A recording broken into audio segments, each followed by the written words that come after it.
17 September 2025 সৌদিতে স্বাক্ষরিত হয় এমন একটি চুক্তি যা মধ্যপ্রাচ্যের রাজনীতিতে নতুন মোড় নেয়। চুক্তিটি ছিল স্ট্র্যাটেজিক মিউচুয়াল ডিফেন্স এগ্রিমেন্ট। চুক্তির মূল বক্তব্য ছিল মাত্র একটি, এক দেশের উপর হামলা মানে উভয় দেশের উপর হামলা। অর্থাৎ আজ যদি সৌদি আরবের উপর আক্রমণ হয় তবে সেটি পাকিস্তানের উপর আক্রমণ বলে বিবেচিত হবে। একইভাবে পাকিস্তানে যদি আক্রমণ হয় তবে সেটি সৌদি আরব নিজের উপর আক্রমণ বলে গণ্য করবে। এই চুক্তি শুধু মধ্যপ্রাচ্যেই নয়, এর প্রভাব পড়েছিল দক্ষিণ এশিয়ায়, তথাকথিত সুপার পাওয়ার ভারতের উপর।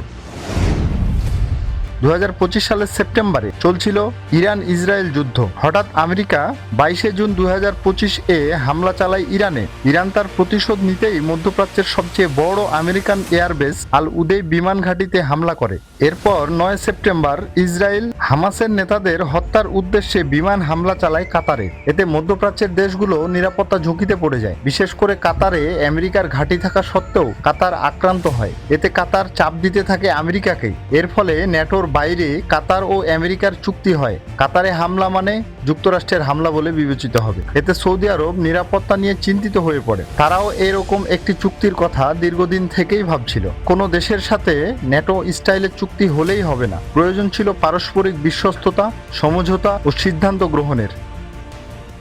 এর ফলে সামনে আসে পাকিস্তানের নাম। দীর্ঘদিন থেকে সামরিকভাবে বিশ্বস্ত ও সুন্নি মুসলিম হিসেবে ভরসার কেন্দ্রবিন্দু হয় পাকিস্তান। পাকিস্তান ও সৌদি আরবের সামরিক ইতিহাস দীর্ঘদিনের।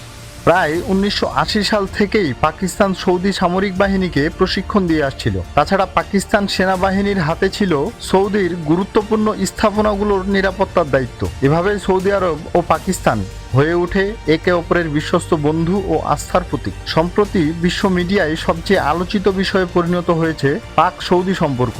ফাঁস হওয়া রয়টার্সের এক প্রতিবেদনে বলা হয়, সৌদিতে বিপুল পরিমাণ সেনা, যুদ্ধবিমান ও এয়ার ডিফেন্স সিস্টেম মোতায়েন করেছে পাকিস্তান। আন্তর্জাতিক গণমাধ্যমগুলোতে আরও বলা হয় যে পাকিস্তান 2025 সালে স্বাক্ষরিত চুক্তি মোতাবেক F-17 থান্ডার যুদ্ধবিমান মোতায়েন করেছে এক স্কোয়াড্রন। চীন ও পাকিস্তানের যৌথভাবে তৈরিকৃত এই যুদ্ধবিমানটি মাক 1.6 গতিতে ছুটতে পারে। এয়ার টু এয়ার এবং এয়ার টু গ্রাউন্ড মিশনে এটি বেশ কার্যকর। এই বিমানটি ইতিমধ্যেই তার সক্ষমতার প্রমাণ দিয়েছে ভারত পাকিস্তান যুদ্ধে। পাকিস্তান দাবি করছে তাদের এই F-17 থান্ডার ও চীনের J-10C মিলে ভারতকে 8-0 পরাজিত করেছে। এছাড়াও পাকিস্তান সৌদি আরবে চীনের তৈরি HQ-9 এয়ার ডিফেন্স সিস্টেম, দুটি ড্রোনের স্কোয়াড্রন ও প্রায় 8,000 সেনা মোতায়েন করেছে। ভবিষ্যতে প্রয়োজন অনুযায়ী প্রায় 80,000 সেনা পর্যন্ত মোতায়েন করতে পারবে পাকিস্তান। বিশ্ব রাজনীতিতে বেশিরভাগ সম্পর্ক গড়ে ওঠে, কিন্তু কিছু সম্পর্ক তৈরি হয় ইতিহাস, বিশ্বাস আর ভ্রাতৃত্বের বন্ধনে। যে সম্পর্কের শুরু হয়েছিল পাশে থাকার প্রতিশ্রুতি দিয়ে, ধীরে ধীরে সেই সম্পর্কই দৃশ্যমান হচ্ছে গোটা পৃথিবীর সামনে।